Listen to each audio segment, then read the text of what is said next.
It's exploring a little bit more of the kind of midnight madness of horror movie. Look toward camera. You know, you hit these punctuation marks of dread, which is so important, and intensity. We build upon John Carpenter's 1978 film, honor that as a part of the past, and then we try to put a spin on it.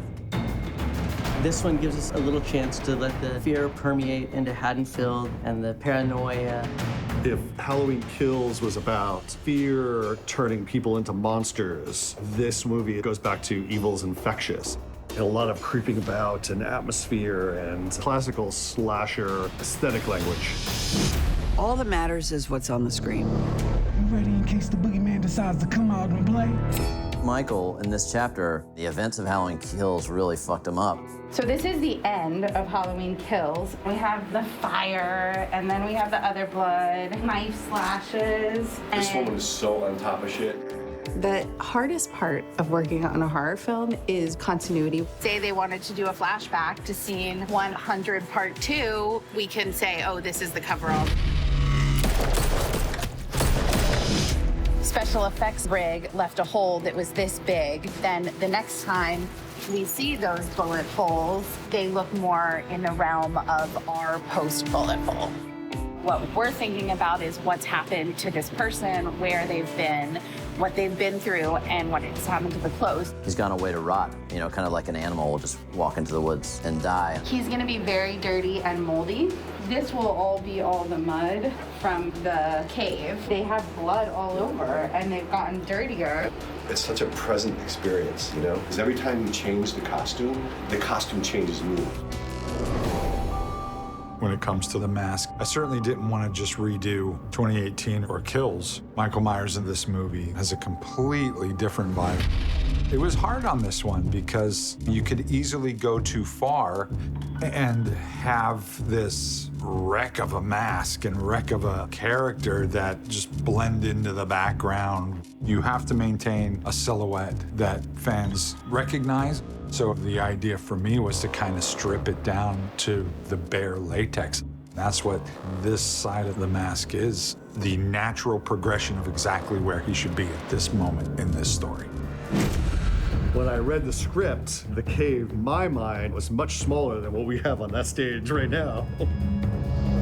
The cave set is the first thing that I started working on with my set designer. It's certainly a very different kind of set than we've done on any of the Halloween movies, so it was fun and refreshing to get to jump into that.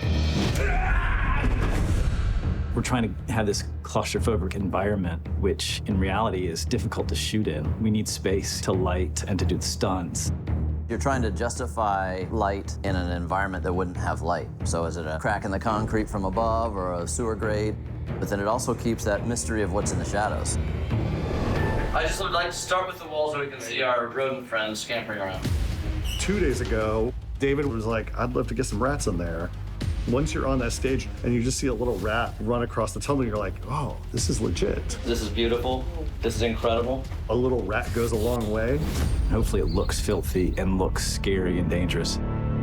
This boogeyman been sitting in hibernation, but trust me, y'all, he'll be back. We always knew there was going to be a radio station. We designed the tower for the radio station in Halloween Kills, which you get to see in a few scenes. And so finally, in Ends, we got to build the actual radio station. WURG is this giant pop of color in the middle of a depressed and a dying town. I think all the color is a fun relief from some of the other darker places in Haddonfield. There's so many strange detours and genres and shooting styles in each of these sequences. That's what I always try to keep it flexible. Do we need a headlight gag or something, or could we just use the tilt drum? I don't think anybody would come into Halloween Ends caring as much as me as a shooter. I didn't think anybody would really do it justice. Let's throw that dolly. Is everyone on that one? Close up here. Why? I know that he's going to bring something to the table, and he has a different way of looking at everything. This film is a bit more angsty and kind of a bit more indie, trying to find more suspense. We start most of our prep mornings with a screening. A lot of John Carpenter movies, so Christine became a big influence. Little shout-outs to The Fog and They Live, and to be able to try to take some of those textures and infuse them into the world of Halloween. I think the most relevant one was watching 2018, Halloween. The camera's just telling the story it needs to tell and not trendy, but purposeful. So here he goes. We cross here and we see the hole there. When all these 3 films are completed, they will have some cohesive style. This is the 3rd film we've worked on together. It's really great just having that camaraderie. This team has to figure out how to put what's on the page in front of your eyes. I like the challenge. I wanted to leave my blood on the floor for these projects. Just putting together images that we hope to be iconic within this franchise.